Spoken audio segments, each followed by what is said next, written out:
previous tutorials I've shown you how I join granny squares. There are two methods I use, either sewing it together with a darning needle or crocheting around each stitch and then crocheting them together. Hi, my name is Lindy and thank you for joining my channel. Welcome or welcome back.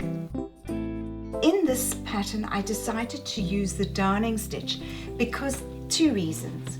I like the size of the actual blanket, and by crocheting around them it does make it a lot bigger and obviously more yarn.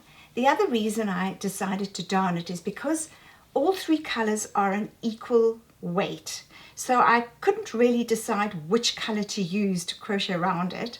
And then also the darning, I did it on the wrong side of the work. I'm going to show you step by step how I joined the granny squares. So we've sewn here along the wrong side, which means on the right side we've got this line. Once we've sewn all of this, we're going to sew in this direction. But let me just show you how I darn them together. So we begin at the corner. I'm picking up neither of these stitches. I'm picking up this stitch here, and this stitch and this stitch are staying behind, so I get that edging. On this corner to corner granny square, you can see it's not very even because of the blocks, but I'm going to try as best I can to pick up so that I leave a couple of these inside stitches behind.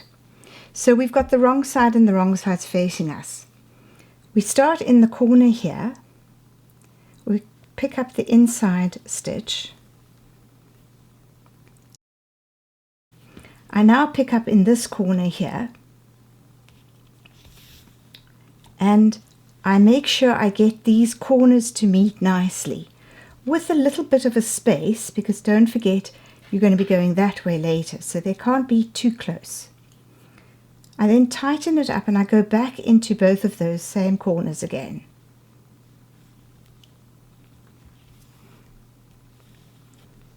Then I tighten it up with that little space. Now you may have to pick it up and work like this, but however is comfortable for you. I go into this stitch here.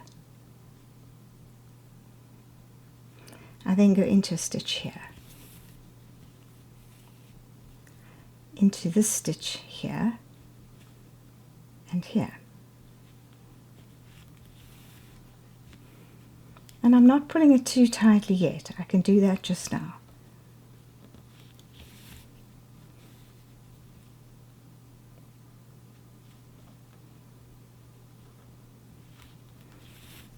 And after about 3 or 4 stitches, here I'm completing my 4th, I hold it here and I pull this along, and you can see it tightens up the whole stitch. You don't want it to be too tight, so you've got to make sure it's got some give. Then I go back into that last stitch I've just completed and I do a second stitch to make sure it's nice and tight. There we're already starting to see on the outside. We can't see the feather grey cotton, we can just see them closely together. All the time I'm making sure that these two are lining up. So if, like this one, which is slightly bigger, I need to pull it in, so then I'll go into this stitch here and I'll go back a little bit. Then I go into the stitch, pick it up here, into this stitch here. You can see I'm going between the stitches. Pull it in, and maybe one more, and then I hold it and I tighten it up straight and I do my second loop back.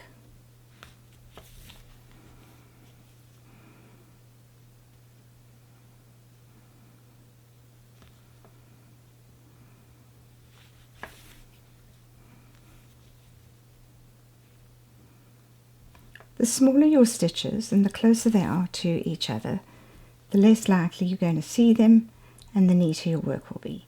So if you're picking up one stitch at a time, it will be a bit neater than if you're skipping stitches.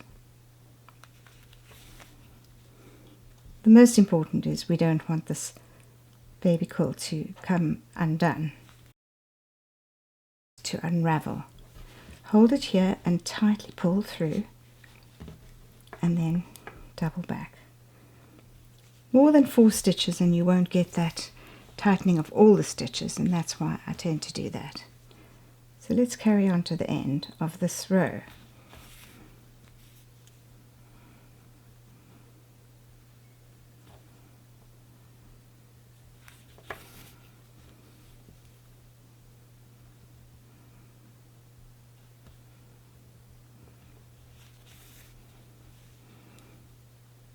Now I've lined them up so that I'm at the end of this row and I've got the 2 corners. So to finish that, I tighten this up. I go into this corner here, this corner, this corner, tighten it, go in a second time. There's my row. Now I bring in the next 2 squares. This is the wrong side, this is the right side. I want the wrong side to face me. I also want to check that this square has no right or wrong side. But you can see this is the angle it's going at. So I'm going to go there. And then I do this again. Pick up the corner, pick up this corner,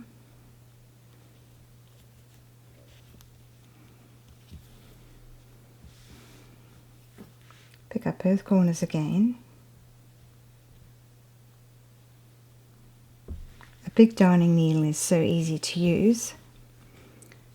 Pull them tightly together so there's a little bit of a space, and then just carry on with the looping of the one stitch to the other stitch. So I'm going to continue with these. This is the right side. This is the right side, and they can easily end up on the other way, so you do need to be sure. Put them back to the wrong side. I'm sewing the length of the 9 granny squares. Once I start doing the width, it'll go this way, and then we'll just go in that direction. Here I am working on the wrong side. Here's the right side. I'm working on the wrong side. And I'm putting the same blocks together, which is a much easier way to do this. You pick up the outer stitch here and the outer stitch here. It's a long thread, but I prefer that so that I don't have to keep weaving back.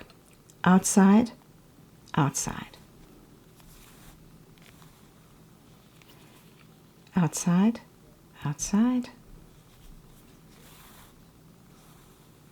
and about the 4th one I'm going to tighten it up. Hold it here and pull. And now we can look at the right side. We've got them lining up like that. My name is Lindy and thank you for watching my video. If you enjoyed this series on my tutorials crocheting various granny squares for my baby Ella's quilt, please like and subscribe and you'll be notified when my next is available. Take care and bye.